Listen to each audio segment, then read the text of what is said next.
பிலிப்பியர் புஸ்தகத்திலிருந்து அவனுடைய வார்த்தையை கேட்க போகிறோம். பிலிப்பியர் புஸ்தகம் 2ஆம் அதிகாரம் 5 முதல் 12 வரை உள்ள வசனங்களை நான் வாசிக்க போகிறோம். நானே வாசிக்கிறேன். பிலிப்பியர் புஸ்தகம் 2ஆம் அதிகாரம் 5 முதல் 12 வசனங்களை நான் வாசிக்கிறேன். கிறிஸ்து இயேசுவில் இருந்த சிந்தையே உங்களிலும் இருக்க கடவுள். அவர் தேவனுடைய ரூபமாக இருந்தும் தேவனுக்கு சமமாக இருப்பதை கொள்ளையாடின பொருளாக எண்ணாமல் தம்மை தாமே வெறுமையாக்கி அடிமையின் ரூபம் எடுத்து மனுஷர் சாயலானார். அவர் மனுஷன் ரூபமாய் காணப்பட்டு மரண பரியந்தமும், அதாவது சிலுவையின் மரண பரியந்தமும் கீழ்ப்படிந்தவராகி தம்மை தாமே தாழ்த்தினார். ஆதலால் தேவன் எல்லாவற்றுக்கும் மேலாக அவரை உயர்த்தி இயேசுவின் நாமத்தில் வானோர் பூதலத்தோர் பூமியின் கீழானவருடைய முழங்கால் யாவும் முடங்கும்படிக்கும் பிதாவாகிய தேவனுக்கு மகிமையாக இயேசு கிறிஸ்து கர்த்தர் என்று நாவுகள் யாவும் அறிக்கை பண்ணும்படிக்கும் எல்லா நாமத்துக்கும் மேலான நாமத்தை அவருக்கு தந்தருளினார். ஆதலால் எனக்கு பிரியமானவர்களே, நீங்கள் எப்பொழுதும் கீழ்ப்படுகிறபடியே நான் உங்களுக்கு சமீபமாக இருக்கும் பொழுது மாத்திரமல்ல, நான் தூரமாக இருக்கிற இப்பொழுதும் அதிக பயத்தோடும் நடுக்கத்தோடும் உங்கள் ரட்சிப்பு நிறைவேற பிரயாசப்படுங்கள். இன்னைக்கு இந்த கால வேளையில் இந்த செய்தியினுடைய தலைப்பு என்ன அப்படின்னா, கிறிஸ்து இயேசுவின் சிந்தையே உங்களிலும் இருக்க கடவுது. இயேசுவின் சிந்தை என்ன அப்படின்றத இந்த கிறிஸ்மஸ் நாட்களில் நாம் தியானிப்பது நமக்கு பொருத்தமானதாக இருக்கும். பாருங்கள், கிறிஸ்து எப்படிப்பட்ட சிந்தை உடையவராக இருந்தார் என்று பவுல் அப்போஸ்தலன் பிலிப்பிய சபைக்கு எழுதுகிறார். இன்னைக்கு இயேசு கிறிஸ்து இந்த உலகத்தில் பிறந்ததை உலகம் முழுவதிலையும் கொண்டாட ஆரம்பித்திருக்கிறார்கள். டிசம்பர் 1 எல்லாரும் ஆரம்பிச்சிட்டாங்க. எல்லா இடங்கள்லையும் நீங்கள் அதுக்கான கொண்டாட்டங்களை பார்க்க முடியும். ஆனால் நாம் கவனம் செலுத்த வேண்டிய ஒரு விஷயம் இருக்கிறது. நான் ஏற்கனவே சொன்னது போல, கிறிஸ்மஸ் கொண்டாடுவதில் கவனம் செலுத்துவதை விடவும் நாம் கிறிஸ்துவினுடைய சிந்தைகளை உணர்வதில் அல்லது கிறிஸ்து நமக்காக பிறந்ததின் நோக்கத்தை நிறைவேற்றுவதில் நாம் அதிக கவனம் செலுத்த ஆண்டவர் எதிர்பார்க்கிறார். கிறிஸ்மஸ் கொண்டாடுவது மகிழ்ச்சியானது, அது பாராட்ட வேண்டியது, அதற்கு நாம் கடமைப்பட்டிருக்கிறோம். ஆனால் அதை விட இன்னொரு உயர்வான ஒரு விஷயம் இருக்கு. அது என்னவென்றால், நிச்சயமாக அவரை கொண்டாடுவதை விட அவருடைய வார்த்தைகளை கேட்பதும் அவருடைய வார்த்தைகளின்படி வாழ்வதும் இருக்குல்ல, அது கொண்டாட்டத்தை விட மேன்மையானது. அல்லேலூயா. மிக ரொம்ப முக்கியமான விஷயம் என்ன தெரியும் அன்பானவர்களே? ஸ்தோத்திரம். ஒரு நபரை கொண்டாடுவதை விட அந்த நபருக்கு பிரியமாக இருப்பதே பெரிது. Praise the Lord. ஸ்தோத்திரம். ரொம்ப முக்கியமானது. ஒரு மகன் தாய்க்கு பிறந்த நாள் கொண்டாடுகிறான், கேக்கெல்லாம் ஊட்டி விடுறான், அதுக்கப்புறம் கொண்டு போய் முதியோரத்தில் சேர்த்து விட்டு வந்துடுறான். வருஷம் கூப்பிட்டு வீட்டில் பிறந்தநாள் கொண்டாடி கேக்கெல்லாம் வெட்டி அம்மாவுக்கு கைப்பட ஊட்டி அம்மா அம்மான்னு கத்தி கதறி அழுதுட்டு மறுநாள் காலையில் அம்மா ஏற்க வண்டியில் எங்க உங்களுக்கு உங்கள் வீட்டுக்கு போயிடலான்ட்டு கொண்டு விட்டுட்டு வரான்னு வைங்களேன். அவன் கேக்கு வெட்டி என்ன செய்ய, ஊட்டி விட்டு என்ன செய்ய, அம்மா அம்மான்னு திரும்ப திரும்ப சொல்லி என்ன செய்ய? இன்னைக்கு ஊரில் பட்ட ஆள் அப்படி தான் இருக்குது. இயேசுவே ஹாப்பி கிறிஸ்மஸ் கத்துவானு ஏகப்பட்ட பேர். ஆனால் அவனுக்கு இயேசுநாதருக்கு எந்த சம்பந்தமும் இல்லை. இன்னைக்கு ஆண்டவர் நம்மகிட்ட எதிர்பார்க்குற முக்கியமான விஷயம், அதுக்காக கிறிஸ்மஸ் கொண்டாடுவதோ ஹாப்பி கிறிஸ்மஸ் சொல்வதோ தவறொன்றும் இல்லை. அதை எல்லாம் செய்யலாம். அல்லேலூயா. அதெல்லாம் செய்யலாம். ஆனால் அதோடு இருக்க வேண்டிய மிக முக்கியமான ஒன்று, யாருக்காக பிறந்தநாள் கொண்டாடுகிறோமோ அவரை மனதார நேசிக்கவும் அவர்களுடைய மனதிற்கு பிரியமாய் வாழ்வதும் ரொம்ப முக்கியமானது. அல்லேலூயா. இப்போ கூட நம்முடைய தேசிய அரசியலில் ஒரு விஷயம் ஓடிட்டு இருக்கு, உங்களுக்கு தெரியும்.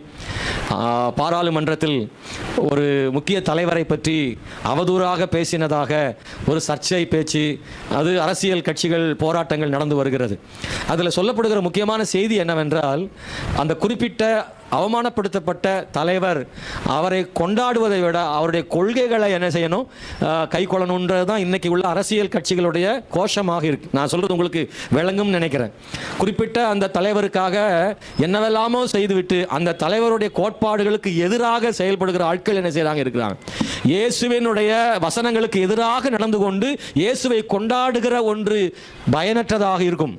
இயேசுவை கொண்டாடுவதை விட அவருடைய உபதேசங்களை வசனங்களை கை கொள்வதுதான் சிறந்தது. அவருடைய வசனங்களை கை கொண்டு அவரை கொண்டாடுவது சிறந்தது. அல்லேலூயா. ஆகவே இதில் எது பிரதானமானது என்பதும் ரொம்ப முக்கியமானது. ஆனால் இன்னைக்கு இந்த கால வேளையில் நான் ஒரு 3 காரியத்தை பவுல் சொன்னதை நான் சொல்ல விரும்புகிறேன். இயேசு கிறிஸ்துவில் இருந்த சிந்தையே உங்களிலும் இருக்க கடவுது. இயேசு கிறிஸ்துவிட்ட என்ன சிந்தை இருந்தது அப்படின்னு அவரே சொல்றார். பிலிப்பியருக்கு எழுதும்போது பவுல் சொல்றாரு, பிலிப்பியரை அவர் சிறைக்குள்ளிருந்து எழுதுறாரு. அவர் எழுதும்போது இப்படி சொல்றாரு, கிறிஸ்து இயேசுவில் இருந்த சிந்தையே உங்களிலும் இருக்க கடவுது. அவர் என்ன பேசினாரோ அதை பேசுங்கள், அவர் என்ன சிந்தித்தாரோ அதை சிந்தியுங்கள், அவர் எதை பார்க்க விரும்பினாரோ அதை பாருங்கள் என்று பவுல் அப்போஸ்தலன் அவர்கள் சொல்கிறார். ஆனால் இன்னைக்கு இந்த காலையில் நீங்களும் நானும் கொஞ்சம் யோசித்து பார்ப்போம். நீங்களும் நானும் இயேசுவின் சிந்தை உடையவங்களா இருக்கிறோமானா? ஆமா இருக்கிறோம். ஆனா அதுல எந்த அளவுக்கு இருக்கிறோம்ன்றதுதான் இப்ப கேள்வி. இயேசுவை இங்க இருக்கிற எல்லாரும் ஆண்டவர் நேசிக்கிறவங்க தான். இங்க நமக்கு மனசுல நல்ல எண்ணம்லாம் இருக்கு. எல்லாருடைய விருப்பம் என்னன்னா, நான் இயேசுவுக்காக வாழணும், அவரை பின்பற்றணும், அவருக்கு சித்தமானதை செய்யணும். இந்த எண்ணம் இங்க இருக்கிற எல்லாருக்கும் இருக்கு. ஏன் அப்படி தைரியமா சொல்றேன்? உங்க மேல நம்பிக்கையில. அதனாலதான் இங்கேயே நீங்க வந்திருக்கிறீங்க. ஆலயத்துக்கு இல்லைன்னா வரமாட்டீங்களே. அவர் சித்தம் செய்யணும், அவருக்காக வாழணுன்ற எண்ணம் இல்லைன்னா இங்க எதுக்கு நீங்க வர போறீங்க? எவ்வளவு வேலை கிடக்கு இன்னைக்கு. வெள்ளை அடிக்க வேண்டிய, வீட்டை பார்க்க வேண்டிய வேலை நிறைய இருக்க. அல்லேலூயா. ஆனா உண்மையாவே காலையில ஒரு 2 மணி நேரம் செலவு பண்ணி இங்க வந்து உட்கார்ந்துருக்கீங்கன்னா சும்மாலாம் யாரும் வரமாட்டாங்க. சும்மாலாம் யாரும் வரமாட்டாங்க. அதுக்கு சில தியாகம் பண்ண வேண்டியிருக்கு, நேரம் செலவு பண்ண வேண்டியிருக்கு, இங்க வந்து உட்கார்ந்துருக்க வேண்டியிருக்கு. ஆனா அதுக்கு முக்கிய நோக்கம் நான் அவர் பிள்ளையா இருக்கணும், அவர் சிந்தையை நிறைவேற்றணும், அவர் என்னை ஆசீர்வதிக்கணும், அவருக்காக இருக்கணும்ன்ற ஆண்டவரை நேசிக்கிறதுனால தான் இங்க வந்து உட்கார்ந்துருக்கிறோம். ஆனா ஒன்னே ஒண்ணு, எந்த அளவுக்கு நம்ம அவரை நேசிக்கிறோம், எந்த அளவுக்கு அவர் சித்தம், அவர் சிந்தை எனக்குள்ள இருக்கின்றது, அளவீடுல வித்தியாசம் இருக்கு. எப்போதும் அவருடைய சிந்தை இருக்கா, இல்ல அப்பப்ப வந்து போகுதான்ற ஒரு கேள்வியும் என்ன செய்யுதுன்னா இருக்கு. முற்றிலுமாக இல்லாமலும் இல்லை, முழுவதுமாவதும் இருப்பதும் இல்லை. இல்ல ஒண்ணுமே இல்லைன்னு சொல்ல முடியாது, ஆனா எல்லாமே இருக்குன்னு சொல்ல முடியாது. நீங்க புரியும் நினைக்கிறேன். ஆனா நம்முடைய வாழ்க்கையில எல்லாம் இருக்க வேண்டும் என்றும் இயேசுவின் சிந்தை எப்போதும் இருக்க வேண்டும் என்றும் பவுல் அப்போஸ்தலன் எழுதுகிறார். எனக்கு அப்படி இருக்கான்றத யோசிக்க போறோம். இயேசு கிறிஸ்துவினுடைய பிறப்பை வைத்து அவருடைய சிந்தையை பற்றி நாம் சிந்திக்க தேவன் கிருபை செய்யட்டும். பவுல் அப்போஸ்தலன் சொல்லும்போது இயேசு கிறிஸ்து ஒன்று அவர் தன்னை தாழ்த்தினார்னு சொல்றார். சொல்லும்போது சிலுவையின் மரண பரியந்தம் தன்னை என்ன செய்தாராம்? தாழ்த்தினார். அப்புறம் இன்னொன்று சொல்றாரு, அவர் கீழ்ப்படிந்தவராகி தம்மை தாமே தாழ்த்தி. 8ஆம் வசனத்துல சிலுவையின் மரண பரியந்தம் கீழ்ப்படிந்தவராகி. ஒன்று அவர்கிட்ட தாழ்மை இருந்துச்சு, இன்னொன்று கீழ்ப்படிதல் இருந்துச்சு. இது ரெண்டும் இருந்ததுனால 3வது ஒன்று அவருக்கு கிடைச்சது. அவரை தேவன் என்ன செய்தார்னா உயர்த்தினார். எல்லா நாமத்துக்கும் மேலாக அவர் என்ன செய்தார்? ஆண்டவர் உயர்த்தினாராம். அன்பானவர்களே, ஆண்டவர்கிட்ட இருந்த இந்த 3 விஷயங்களை நான் தியானம் பண்ணணும். ஒன்று ஆண்டவர் தன்னை தாழ்த்தினார்ல. இயேசு கிறிஸ்து இயேசு தன்னை தாழ்த்தினதை பார்க்கிறோம். இன்னைக்கு இயேசு கிறிஸ்து மனிதனாக உலகத்தில் ஏன் அவர் பிறக்கணும் அப்படின்னா, இன்னைக்கு நம்முடைய வாழ்வில் ஆண்டவர் என்னவெல்லாம் நாம் செய்ய வேண்டும் என்று கர்த்தர் விரும்புகிறாரோ அதையெல்லாம் நான் செய்வதற்கு நான் காரணம் காட்டிவிடக் கூடாது என்பதற்காக, இதெல்லாம் செய்ய முடியாது என்று மனிதன் மறுத்துவிடக்கூடாது என்பதற்காக. இதெல்லாம் சாதாரணமா, எந்த தாழ்மையா எப்போது இருந்து விட முடியுமா? அது எவ்வளவு கஷ்டம் தெரியுமா? பைபிள்லயே சொல்லியிருந்தா கூட அதெல்லாம் முடியுமான்னு ஒவ்வொருத்தரும் கேட்டு விடுவார்களே. அந்த கேள்வி கேட்கக்கூடாது என்பதற்காக ஆண்டவர் இயேசு இந்த உலகத்தில் மனிதனாக பிறந்து நம்மை போலவே முழு மனிதனாக இந்த உலகத்தில் வாழ்ந்து, நமக்கு இருக்கும் பார்வை, நமக்கு இருக்கும் சிந்தனை, நமக்கு இருக்கும் சோதனை, நமக்கு இருக்கும் பலவீனம், நமக்கு இருக்கிற எல்லா நெருக்கங்கள், உபத்திரவங்கள், நமக்கு இருக்கிற எல்லாமே அவர் உடையவராக இந்த உலகத்தில் பிறந்து, நாம் இடறினது போல அவர் இடராமல் தனக்கு ஏற்பட்ட பாவ சோதனைகளையும் நெருக்கங்களையும் எல்லாவற்றையும் கடந்து ஆண்டவர், ஆமென் ஸ்தோத்திரம், அதை மேற்கொண்டு இச்சை அடக்கம் உடையவராக பாவத்தில் விழுந்து விடாதபடி தன்னை காத்துக்கொண்டு, பாவ சோதனைக்குள்ளே தன்னை விழுந்து விடாதபடி, பாவ சோதனையே இல்லாமல் பரிசுத்தமாக அவர் வாழவில்லை. பாவ சோதனை வந்தும் பரிசுத்தமாய் வாழ்ந்து அவர் ஜெயித்து நிச்சயமாக எல்லா மனிதர்களும் பரிசுத்தமாக வாழ முடியும் என்று நிரூபித்து காண்பித்தார் இயேசு. அதுக்கு தான் ஒரு மனுஷனா பிறந்தார். நம்ம அவரை பார்த்து கேட்க முடியுமா? அவருக்கு என்ன தெரியும் இயேசுநாதருக்கு? அவருக்கு என்ன? அவர் பிதாவின் மடியில் உட்கார்ந்துருக்காரு செல்ல பிள்ளையா. அவருக்கு என்ன தெரியுமா? நான் படுற பாடு, என் முதலாளிகிட்ட கடந்து நான் நாயா பேயா திட்டு வாங்கிக்கிட்டு, நான் கொஞ்சம் சம்பளத்தை வச்சுக்கிட்டு அங்கிட்டு ஓடிக்கிட்டு, புருஷன்கிட்ட திட்டு, அப்பா அம்மாட்ட திட்டு, நான் அந்த உலகத்தில் எவ்வளோ கஷ்டப்படுறேன், நான் பிழைக்கிறதே பெரிய பொழப்பு, எங்கள் வீட்டில் 2 கிடக்கு, அது பண்ணுற அநியாயம் என்னால் தாங்க முடியலை, இதை வச்சுக்கிட்டு நான் இப்படியெல்லாம் கஷ்டப்படுறேனே, இப்படி உண்மையாக இருந்துட முடியுமா? கோபப்படாதீங்கன்னு சொல்றீங்கள, இந்த மனுஷன் பண்ணுறதுக்கு அறுவாலை தூக்குற மாதிரி தான் இருக்குது. நான் எப்படி என் கோபத்தை கட்டுப்படுத்த முடியும்? மனுஷனாக இருந்தால் வராமையாக இருக்கும், மனுஷனாக இருந்தால் தவறு செய்யாமலாம் இருப்போம், அது எப்படி உண்மையாக வாழ்ந்துட முடியுமா அப்படின்னு யாரும் கேட்டுறக்கூடாதுன்னு இயேசு கிறிஸ்து எல்லா சூழ்நிலையோடும் இந்த உலகத்தில் பிறந்து அவர் சாதித்தார், ஜெயித்தார். அவர் பாவங்களை மேற்கொண்டார்.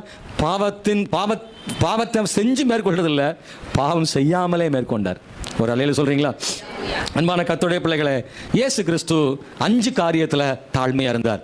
1, பிறப்பில் தாழ்மையாக இருந்தார். இயேசுநாதருடைய பிறப்பே ஒரு தாழ்மையான பிறப்புங்க. அந்த மாதிரி யாரும் அப்படி இருக்க முடியாது. இயேசு கிறிஸ்து பிறப்பு எளிதாக நடக்கலை. இயேசுவின் பிறப்பு எளிதாக நடக்கலை. அதில் நிறைய போராட்டம் இருந்தது. பிரசவம்னாவே கொஞ்சம் கஷ்டம். அதுலேயும் அன்னைக்கு உள்ளது ரொம்ப கஷ்டம்தான். நவீன வசதிகள் இருக்கிற போதே கஷ்டம்னா அன்னைக்கு ரொம்ப கஷ்டம்தான். அதே நேரத்தில் இயேசு கிறிஸ்துடைய பிறப்பை உருவாக்குறதுக்கு மரியாளோடு பேச வேண்டியது இருந்துச்சு. யோசேப்போடு பேசி 2 பேரையும் சரி பண்ண வேண்டியது இருந்தது. அவர் பிறப்பதற்கான இடமே கஷ்டம். சத்திரத்தில் அவர்களுக்கு இடம் இல்லாதிருந்தது. அவருக்கு இடம் கொடுக்கல. இயேசு கிறிஸ்து பிறந்த இடம், பிறந்த குடும்பம், பிறந்த ஊர், இந்த 3ஐயும் ஒன்று எடுத்துக்கோங்க. ஒரு உன்னதமான தேவன் இந்த உலகத்தில் பிறக்கிறதுக்கு அவர் தேர்ந்தெடுத்த ஊரை பாருங்க, அவர் தேர்ந்தெடுத்த குடும்பத்தை பாருங்க, அவர் பிறந்த இடத்தை பாருங்க. 3மே தாழ்மையான இடம். ஊர் என்ன? இயேசுநாதர் குடும்பம் எந்த ஊர்? நாசரேத்து. யோசேப்பு ஊர் நாசரேத்து. அந்த ஊருக்கு என்ன பேர் இருக்கு? நாசரேத்துல ஒரு நன்மை வருமாங்க அப்படின்னு சொல்ற அளவுக்கு அந்த ஊர் மோசமான ஊர். அந்த ஊரை தேர்ந்தெடுத்திருக்கிறார். எந்த குடும்பத்தில் பிறக்கணும் அப்படின்னா, ஒரு தச்சு தொழில் செய்கிறவருடைய குடும்பத்தில் பிறக்கணும். ஒருவேளை உங்களுக்கு ஒரு வாய்ப்பு கிடைக்கும், சுதந்திரா தேவி சிஸ்டர் உட்காந்துருக்காங்க, நீங்கள் எந்த ஊரில் பிறக்கணும்னு நீங்கள் பிறக்கும்போது ஒருவேளை ஆண்டவர் உங்களுக்கு ஒரு வாய்ப்பு கொடுத்துருந்தா நீங்கள் எந்த ஊரில் பிறக்கணும்னு சொல்லியிருப்பீங்க. ஒருவேளை நமக்கு அந்த வாய்ப்பு கொடுக்கல, நல்ல வேலை.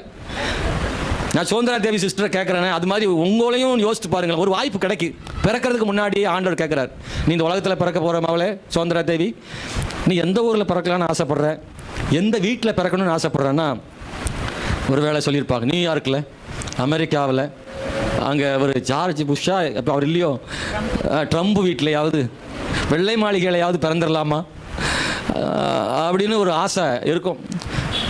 இப்போ இருக்கிற ஊரில் பிறக்க சொல்ல மாட்டேன், இந்த மதுரையில் சொல்ல மாட்டேன். அந்த வாய்ப்பு உங்களுக்கு கர்த்தர் கொடுக்கல. இயேசு கிறிஸ்துவுக்கு அந்த வாய்ப்பு இருந்துச்சு, எங்கேனாலும் அவர் பிறக்கலாம்.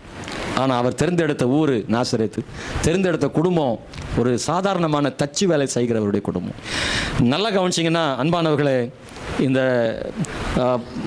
பரிசேயரும் சதிசேயரும் அவ்வப்போது இயேசுவை பற்றி சொன்ன வார்த்தை ஒன்று, இவர் தச்சனுடைய குமாரன் அல்லவா. நல்லா கவனிங்க. நம்மளெல்லாம் சொல்லும்போது இன்னாருடைய மகன் தானே சொல்லுவாங்க. நம்மளை என்னைய சொன்னால் ஜெயராஜன் மகன், இந்த கன்னியமக்கா மகன் சொல்லுவாங்க. ஆனால் இவரை யோசேப்பின் மகன்லாம் சொல்லலை, இவர் ஒரு தச்சனுடைய மகன் அல்லவா. இவனுடைய சகோதரெல்லாம் நம்மிடத்தில் இருக்கிறார்களே. தச்சனுடைய மகன் என்று சொல்ல காரணம் என்ன? அவரை சிறுமைப்படுத்துவதற்கு, அவரை தாழ்த்துவதற்கு சொன்ன வார்த்தை. இது உங்களுக்கு புரியும் நினைக்கிறேன். எந்த அளவுக்கு இயேசுவை தாழ்த்தணுமோ அந்த அளவுக்கு தாழ்த்தினாங்க. ஆனால் இயேசு கிறிஸ்து அவர் தன்னை தாழ்த்துவதற்கு சம்மதித்தார். அவர் வருத்தப்படலை. அவர் அங்கும் இங்கும் அலக்களிக்கப்பட்டார். பிறந்தது பெத்லகேமில், தப்பி போய் இருந்தது எகிப்தில், திரும்ப மறுபடியும் நாசரேத்துக்கு வந்து வளர்ந்தார். இந்த அங்குமிங்குமான ஒரு போராட்டம்.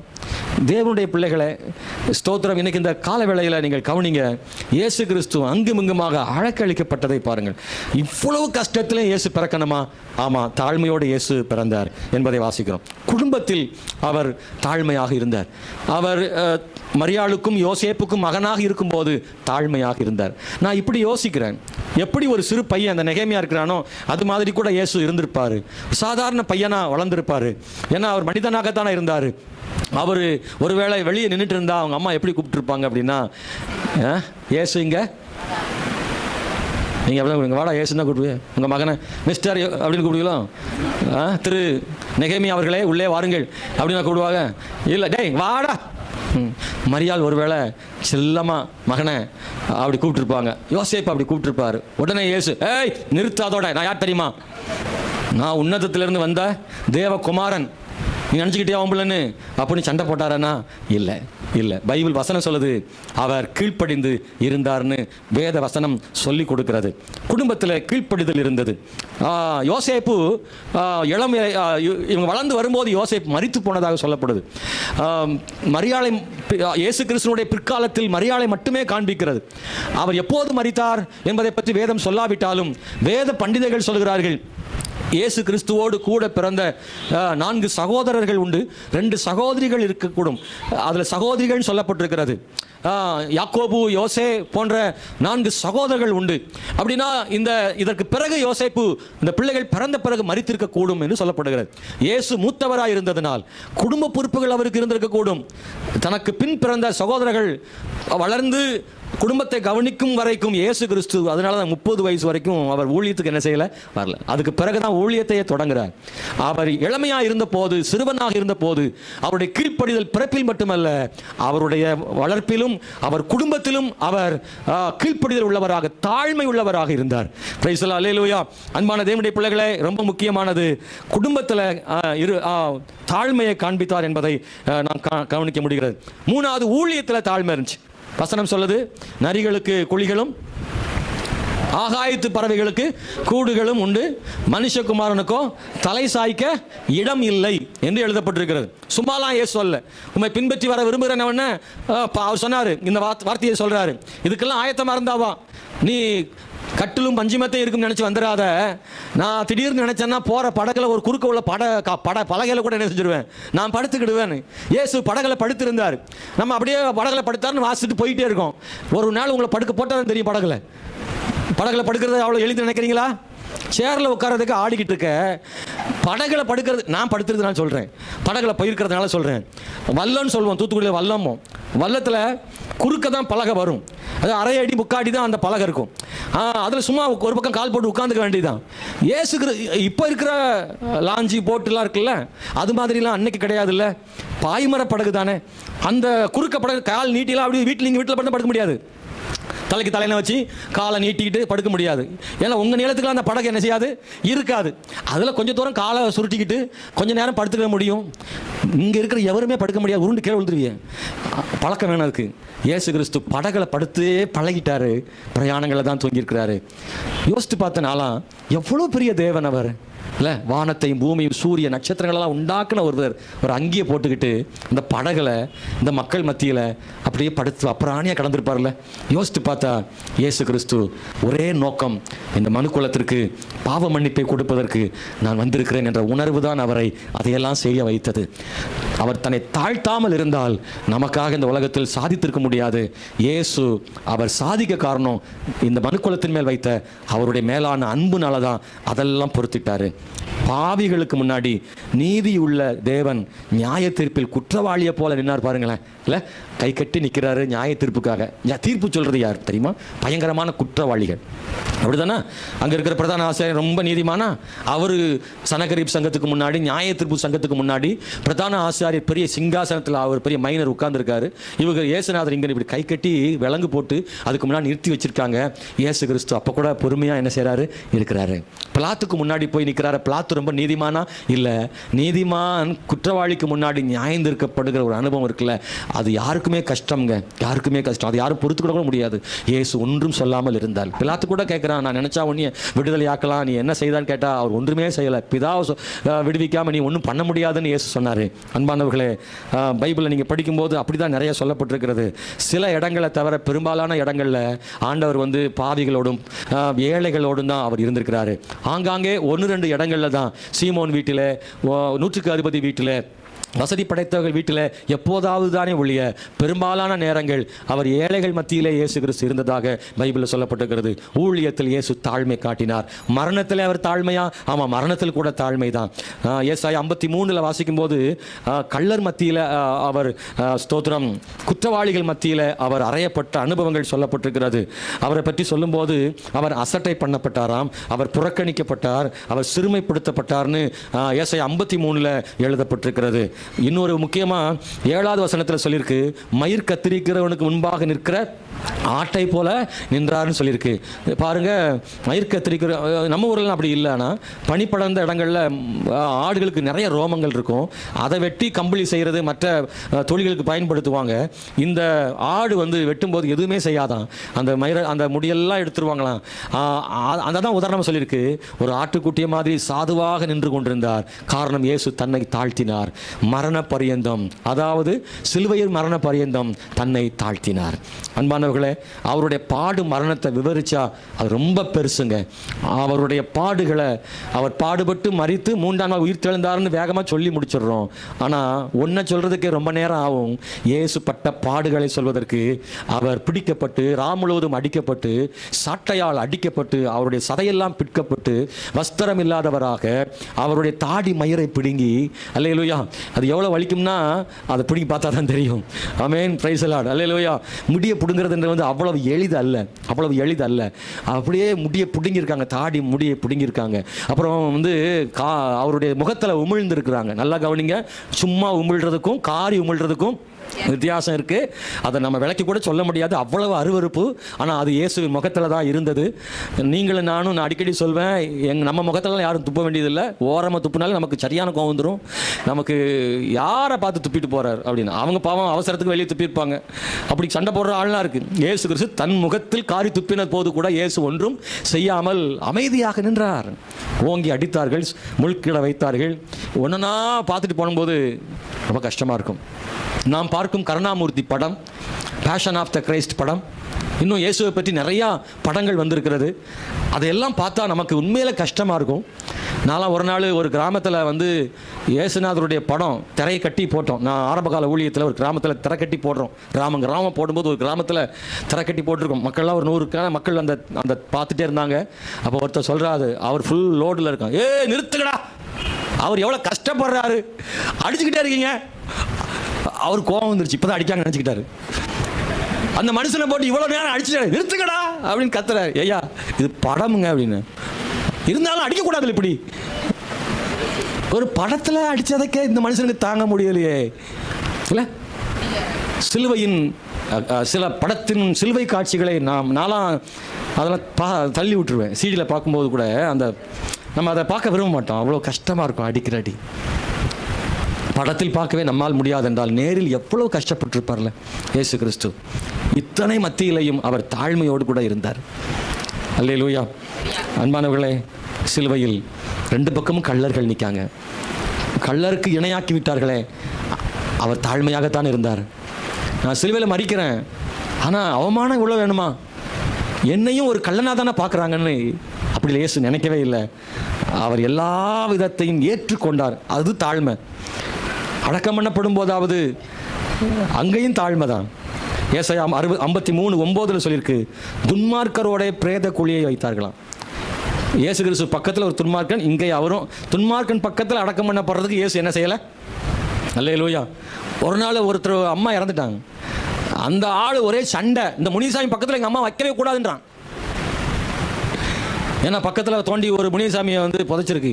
அந்த ஆள் யாருன்னா வேற ஜாதியான். எங்கள் அம்மாவை அந்த ஜாதிக்காரன் பக்கத்தில் என்ன செய்யாத அடக்கம், செத்து போய் 2 நாள் அழுகி ஒன்றுலாம் போகுது. செத்த உடம்ப இன்னொருத்தன் ஜாதிக்காரன் பக்கத்தில் புதைக்கிறதுக்கு அவன் இருக்கும்போது குடிச்சிட்டு போட்டு அடித்தான் அவங்க அம்மாவை. இவன் அடி தாங்க முடியாது, நம்ம செத்து போச்சு. இப்போ சொல்கிறேன், எங்கள் அம்மா பாவம், எங்கள் அம்மாவை அவங்க பக்கத்தில் புதைக்காதன். இயேசு கிறிஸ்து துன்மார்க்கர் பக்கத்தில் அடக்கம் பண்ணுறது கூட ஒன்றும் சொல்ல தாழ்மையாக தான் இருந்திருக்கார். அல்லேலூயா. இயேசு கிறிஸ்து தாழ்மையானவர். 2வது சொல்கிறேன், அவருடைய கீழ்ப்படிதல். இயேசுவினுடைய கீழ்ப்படிதலை பற்றி படிக்கணும்னா 3 காரியத்தில் இயேசு கீழ்ப்படிந்தார். 1 பெற்றோருக்கு கீழ்ப்படிந்தார், 2 பிதாவுக்கு கீழ்ப்படிந்தார், 3 பரிசுத்தாவி கீழ்ப்படிந்தார். பெற்றோருக்கு இயேசு எப்படி கீழ்ப்படிந்தார்னு உங்களுக்கு தெரியும் நினைக்கிறேன். லூக்கா 2ஆம் அதிகாரம் 51ஆம் வசனத்தில் நாம் அதை படிக்க முடியும். லூக்கா 2ஆம் அதிகாரம் 51வது வசனத்தை யாராவது எடுத்திருக்கீங்களா?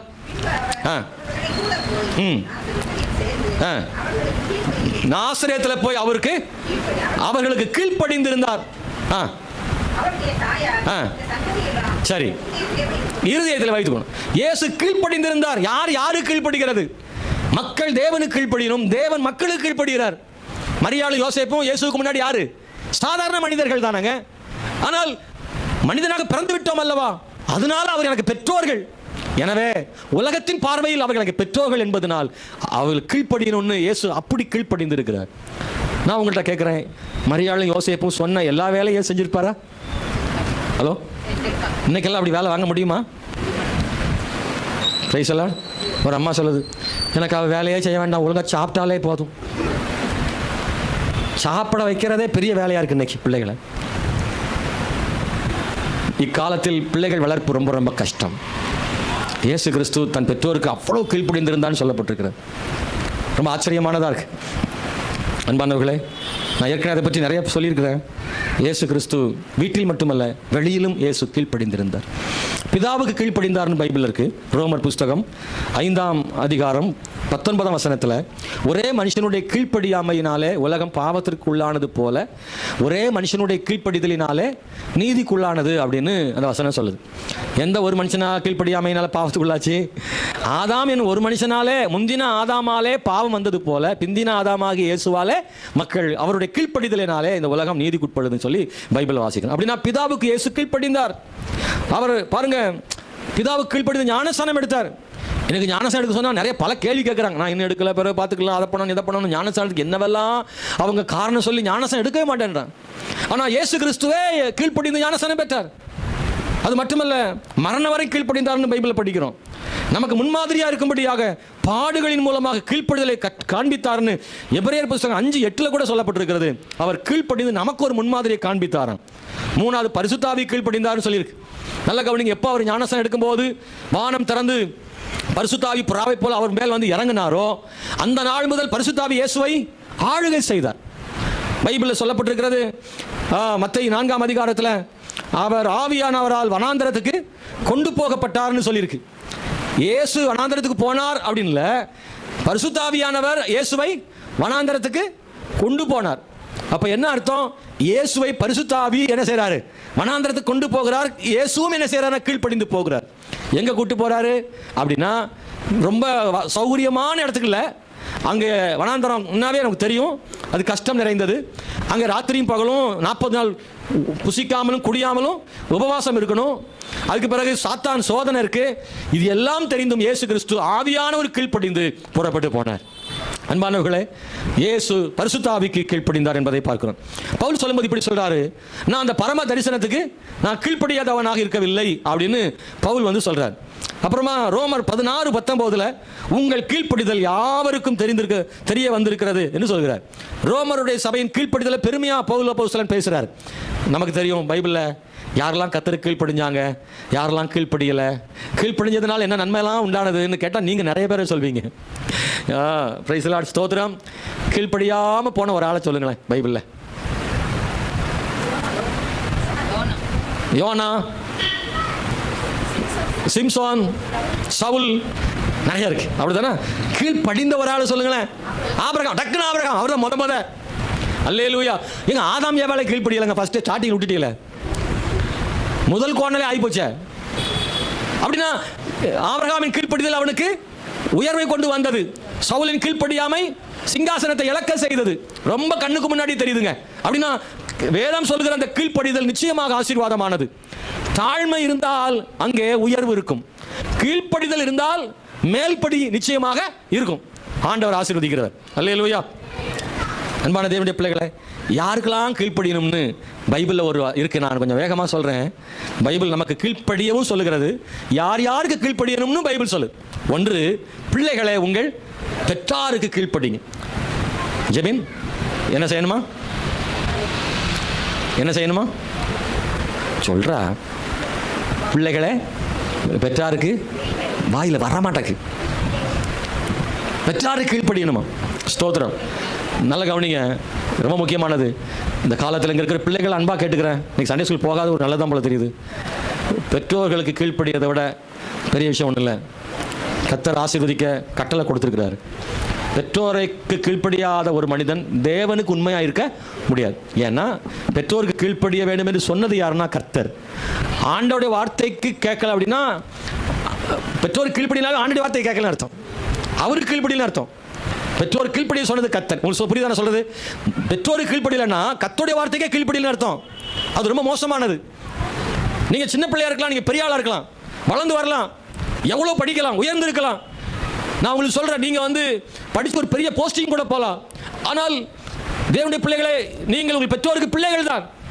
நீங்கள் எவ்வளவு உயர்ந்தாலும் ஒரு எளிமையான ஒரு தாயாக இருக்கலாம், ஒரு தகப்பனா இருக்கலாம், படிக்காத ஒரு தகப்பனா இருக்கலாம், படிக்காத தாயா இருக்கலாம், நீங்க ரொம்ப படிச்சவங்களா இருக்கலாம். ஆனால் வசனம் சொல்கிறது, நீ எவ்வளவு படித்திருந்தாலும் எவ்வளவு பதவியில் இருந்தாலும் உன் சாதாரண பெற்றோருக்கு நீ கீழ்ப்படியாவிட்டால் உன் மேல் தேவன் அன்பாக இருப்பதில்லை.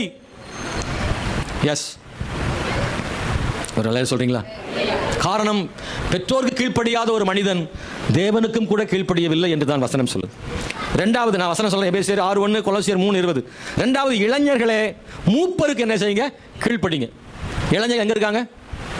இந்த இளைஞர்களை மூப்பருக்கு கீழ்ப்படிங்கன்னு பவுல் எழுதுறாரு. எங்க எழுதுறாருன்னா பேதுரு எழுதுறாரு. 1 பேதுரு 5:5 எழுதுறாரு, இளைஞர்களை மூப்பருக்கு. இங்க இருக்கிற யூத் பாய்ஸ் ரொம்ப கம்மியாக தான் இருக்காங்க, மைனாரிட்டி. இங்க இருக்கிற ஒரு மூப்பர் என்ன அர்த்தம்? வயசுல பெரியவங்க, சபையில வயசுல பெரியவங்க. வாலிப பிள்ளைகளே, வாலிப தம்பிமார்களே, சபையில பெரியவங்க இருப்பாங்க. அவங்க ஏதாவது உங்களுக்கு அட்வைஸ் பண்ணாங்கன்னா அவங்களுக்கு என்ன செய்யுங்க? கீழ்ப்படிங்கன்னு பைபிளில் சொல்லியிருக்கு. ஒரு தாய் ஸ்தானத்திலிருந்து, தகப்பன் ஸ்தானத்திலிருந்து இங்க இருக்கிற பிள்ளைகள் சொல்லமா, இப்படி செய்யாதமா தம்பி, இப்படி செய்யாதப்பா, இது நல்லது இல்லப்பான்னு உங்களை பார்த்து அன்பா அக்கறையா உங்களை பார்த்து சொல்லும்போது நீங்கள் சரி ஆண்டி, சரி அங்கிள், நான் செய்ய மாட்டேன் அப்படின்னு சொல்ற இடத்துல இருக்கீங்களான்றதை நீங்க கவனிச்சு பாருங்க. பைபிள் அப்படித்தான் சொல்லியிருக்கு. மூணாவது, மனைவிகளை உங்கள் புருஷருக்கு எல்லா காரியத்திலும் கீழ்ப்படியுங்கள். கொலோசியர் 3:18 இருக்கு. அப்புறம் அதுல கணவன் மனைவிக்கு எழுதிட்டு கடைசியா சொல்றார், ஒருவருக்கு ஒருவர் கீழ்ப்படிந்திருங்கள்னு எபேசியர் 5:21 சொல்றாரு. அப்புறம் கொலோசியர் 3:22 வேலைக்காரரே எஜமானு கீழ்ப்படிங்க. நீங்க வேலை செய்யற இடத்துல உங்க எஜமானுக்கு நீங்க கீழ்ப்படிங்க. அது பைபிள் சொல்லுது. ஆண்டவர் ரொம்ப நேர்த்தியா இருக்கிற தேவன். ஆகவே எஜமானு கீழ்ப்படிங்க. அடுத்து சொல்லப்பட்டிருக்கு எபிரேயர் 13:17 விசுவாசிகளே உங்களை நடத்துகிறவர் கீழ்ப்படிங்க. அல்லேலூயா.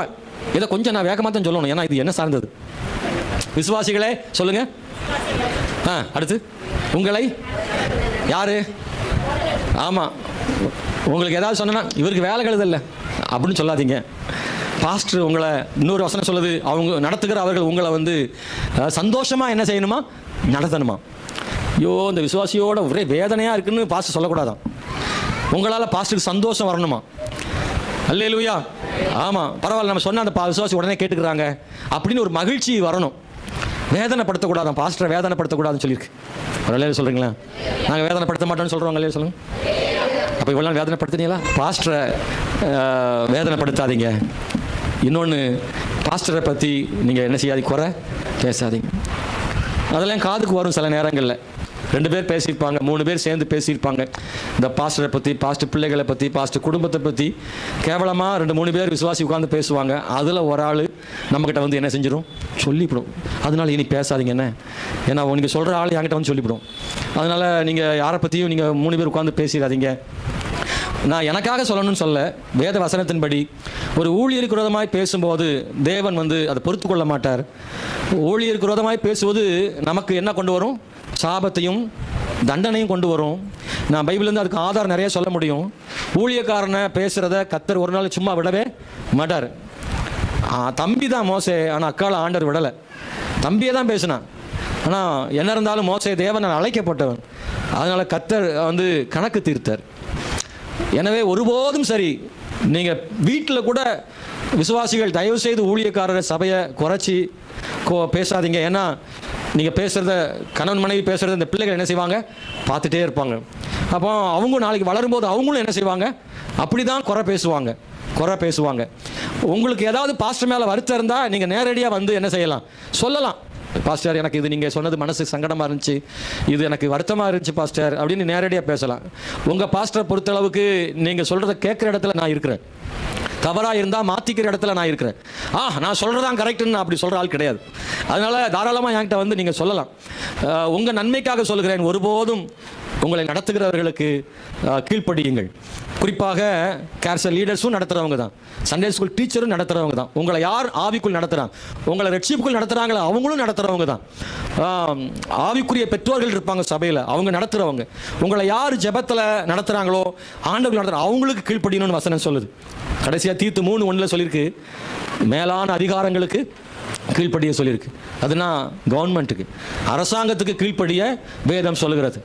ஒருபோதும் அரசாங்கத்துக்கு எதிராக இருக்க தேவன் ஒருபோதும் விரும்புவதில்லை. நாம் விரும்பாத ஒருத்தர் நம்மளை ஆட்சி செய்யலாம், நாம் விரும்பாத ஒருவர் அரசாங்க அதிகாரியாக இருக்கலாம், ஆனால் அரசாங்கத்துக்கு கீழ்ப்படிய வேண்டும் என்று வேதவசனம் சொல்கிறது. எனவே இது ஆண்டவருடைய கட்டளையாக இருக்கு. 3வது, இயேசு என்ன செய்தார்? அவர் தாழ்மை உள்ளவராக இருந்ததுனாலையும் அவர் கீழ்ப்படிதல் உள்ளவராக இருந்ததுனாலையும் அவரை கர்த்தர் மேன்மையாக உயர்த்தினார்னு வேதம் சொல்லுது. எனக்கு இந்த காலையில் தேவனுடைய பிள்ளைகளை 9 to 11 வரைக்கும் பிலிப்பியர் புஸ்தகத்தில் நம்ம வாசிக்கும் போது அவர் எல்லா நாமத்துக்கும் மேலான நாமத்தை அவர் தந்தருளார். பூமியின் வானோர் பூதலத்தோர் பூமியின் கீழானவருடைய முழங்கால் யாவும் முடங்கும்படியாக உயர்த்தினார். அன்பானவர்களே, நாவுகள் யாவும் அறிக்கை செய்யும்படி மேலான நாமத்தை கர்த்தர் கொடுத்தார்னு சொல்லப்பட்டிருக்கிறது. அன்பானவர்களே, ஸ்தோத்திரம். இந்த நாட்களில் நீங்களும் நானும் ஆண்டவரை போல தாழ்த்தினால், கீழ்ப்படிந்தால் நம்மையும் கர்த்தர் உயர்த்த முடியும். என்னென்ன ஆசீர்வாதம்னு வேகமாக சொல்லி ஜெபிக்க போகிறேன். ஒன்று, கீழ்ப்படிவதால் கிடைக்கும் முதல் ஆசீர்வாதம் உபாகம் 11:27 சொல்லியிருக்கு. ஆமென். கீழ்ப்படிவதால் என்னென்ன ஆசீர்வாதம்னு ஒரு பெரிய பட்டியல் இருக்கு. நான் சொல்லுகிற இந்த வார்த்தைகள்லாம் நீ கீழ்ப்படிந்தால் அப்படின்னு நிறைய ஆசீர்வாதங்களை ஆண்டவர் சொல்றாரு. உபாகம் 11 கீழ்ப்படிகளுக்கு பரிசுத்தாவியை கொடுப்பார்னு அப்போஸ்தலர் 5:32 சொல்லியிருக்கு. எபிரேயர் 5:9 கீழ்ப்படிகளுக்கு நித்திய ரட்சிப்பை ஆண்டவர் தருவாராம். கீழ்ப்படிதலுக்கான ஆசீர்வாதம். தாழ்மை உள்ளவர்களுக்கு என்ன ஆசீர்வாதம் தராருன்னா, யாக்கோபு 4:6 தாழ்மை உள்ளவர்களுக்கு கிருபை அளிக்கிறாராம். லூக்கா 14:11 தாழ்மை உள்ளவர்கள் உயர்த்தப்படுகிறார்கள் சொல்லப்பட்டிருக்கிறது. நீதிமொழிகள் 11:2 தாழ்மையான சிந்தை உள்ளவர்களுக்கு ஞானத்தை கர்த்தர் கொடுக்கிறார்னு சொல்லியிருக்கு.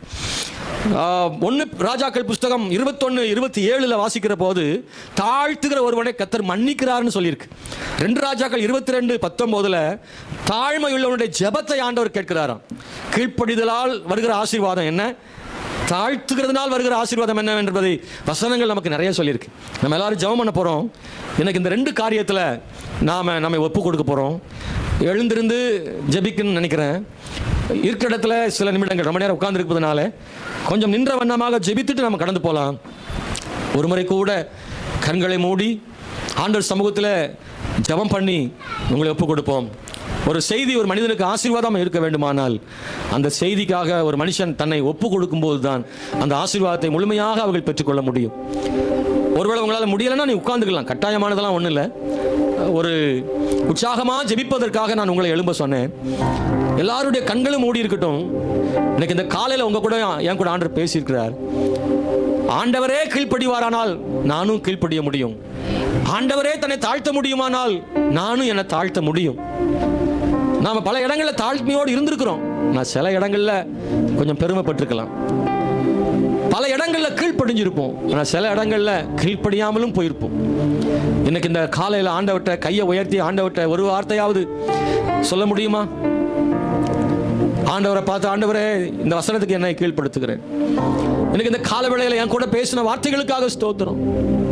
ஆண்டவரே, நான் செய்த தவறுகளை ஊழியக்காரர் மூலமா என் கூட நீங்க பேசினீங்களா ஆண்டவரே, என்னை ஒப்பு கொடுக்கிறேன்னு சொல்லி தயவு செய்து நீங்க சொல்லுங்க ஆண்டவர்கிட்ட. நீங்க ஜெபிக்கும் போதே கர்த்தர் உங்க சத்தத்தை அவர் கேட்பாரு. நீங்க ஒப்பு கொடுக்கும் போதே உங்களுடைய மனதின் வாஞ்சைகளை கர்த்தர் அறிவார். என்கிட்ட தவறு இருக்கிறது, நான் மாற வேண்டும் ஆண்டவரே. கிறிஸ்து இயேசுவில் இந்த சிந்தையே என்னிலும் இருக்க கடவுது ஆண்டவரே. ராஜா, உங்களுடைய சிந்தை எனக்குள்ள வரட்டும் ஆண்டவரே. நீங்க என்ன நினைக்கிறீங்க அதை நான் நினைக்க உதவி செய்யுங்க.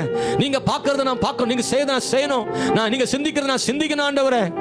இயேசுவே, நான் முழுமையா ஒப்பு கொடுக்கிறேன்னு சொல்லி இருக்கிற இடத்துல ஒப்பு கொடுங்க.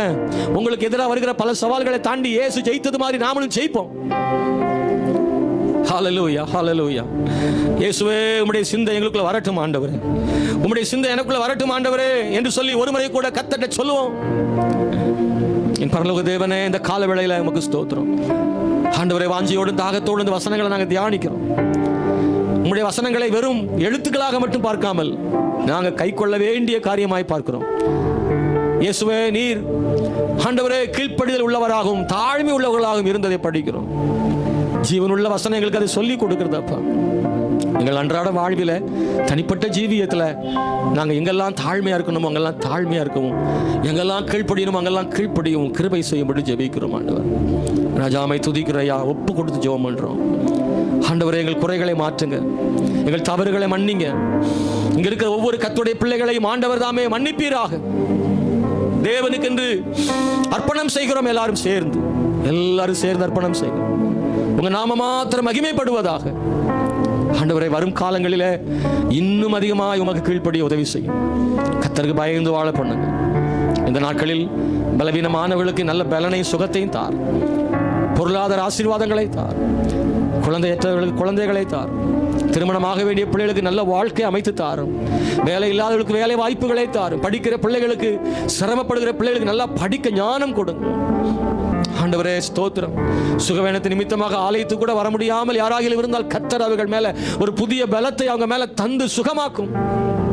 அப்பா ஸ்தோத்திரம் ஐயா, கிருபை பாராட்டுங்க. இயேசுவின் நாமத்தினால் ஜெபிக்கிறோம் நல்ல பிதாவே.